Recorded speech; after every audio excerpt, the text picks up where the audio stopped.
It had been a happy day.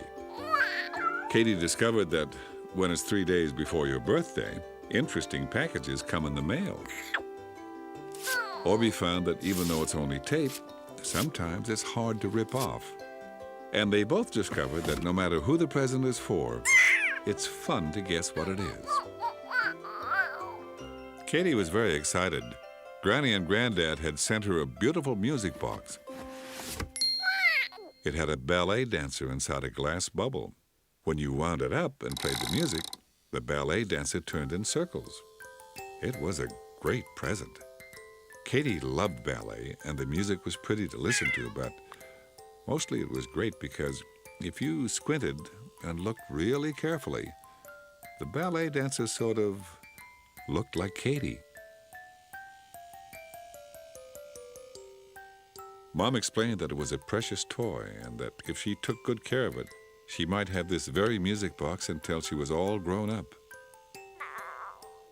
Mom pointed out that her dresser was a good place for it.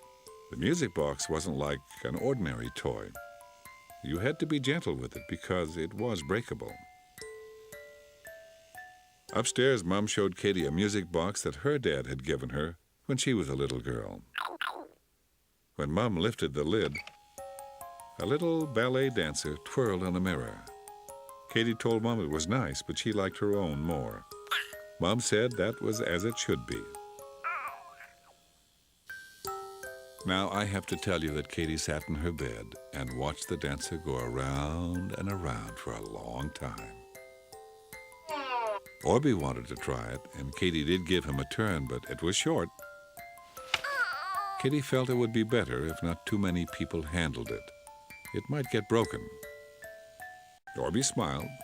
He could tell that his best friend loved her new toy. He tried to stay and watch it, but after a while, he decided that he needed to take his toy truck outside for a drive. Chance tried to stay too, but after a while, Chance thought if she heard the music one more time, her ears would start tickling. So she went outside with Orbie. Katie noticed that no one was inside with her, and she really wanted to share her new precious music box with someone, so she went outside. She worked hard at being careful when she was carrying the music box. When she got to the front step, no one was in sight. Then she noticed Yi Ping. Yi Ping was drawing with chalk on her driveway. Katie walked over to show her the music box. Yi Ping thought it was the most beautiful thing. Katie was very happy. Katie asked Yi Ping if she thought the ballerina looked a lot like her. Yi Ping took the music box in her hand and looked closely. Katie was nervous because it looked like she wasn't really holding it tightly, but she was. Yi Ping looked at the dancer and then at Katie and gave it back, saying, "Nope." Katie was a little disappointed. Then Yi Ping added, as she drew the ballerina in chalk, that maybe she did a little bit. Katie was so excited that she just had to show somebody else. Arthur was rolling up the street on his bicycle. Katie waved at him and asked him to slow down. She showed him the music box. Arthur looked at the dancer, and Katie told him to hold it tightly because it was very precious. Arthur wasn't too sure what precious was, but he held it tight anyway.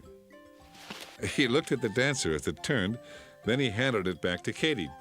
"I don't like ballet much," he said, and he rode off on his bike. At home, Dad picked up the music box, and Katie told him to make sure he was holding it properly. Dad chuckled. He told Katie he would. Orbie asked if he could wind it up. Before Katie answered, Orbie wound the key of the music box. Katie thought he was winding it too much. Orbie didn't know that you could wind it too much, so he stopped. The ballet dancer turned around and he trumpeted his success. In his excitement, he jumped up. Katie shrieked because she thought he would drop it. She grabbed it from Orbie and told him that he had to be more careful with such a special thing. Orbie was very surprised. He looked at Katie and didn't know what to say. Katie headed up the stairs with it. She was the only person who really knew how to handle it. When Katie was at the top of the stairs, Orbie burbled to her that he was sorry.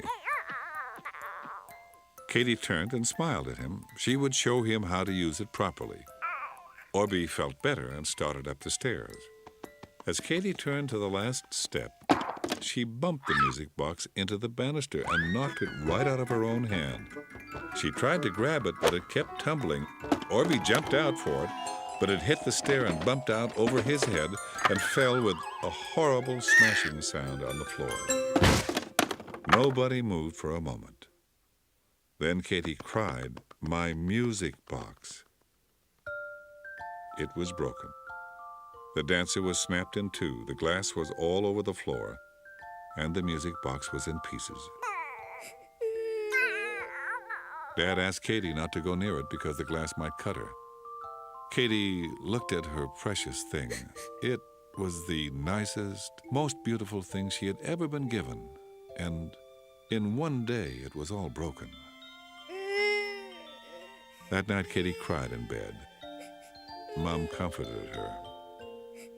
She told Katie that she could use her old music box until another time when Katie could have one of her own again. Katie thanked Mom, but in truth, it wasn't the same. The next morning, Katie told Mom that maybe she was the one that wasn't careful with her music box. She told everybody else to be, but she took it all over the place when she could have left it in her room. Mom said that's the only problem with precious things. They aren't made to be taken everywhere. And Mom was right. Do you know that at Christmas, Granny and Granddad gave Katie the very same music box, except that the dancer looked a whole lot more like Katie, and Katie took very good care of it, as she still does to this very day. And if you have a precious toy, then you know about being careful, just like Katie. Did you know? No. Did you know? Did you know? Did you know? Crayons are made out of wax, just like candles. Of course, you can't light a crayon or color with a candle. But if you leave your crayons out in the hot sun, they'll melt.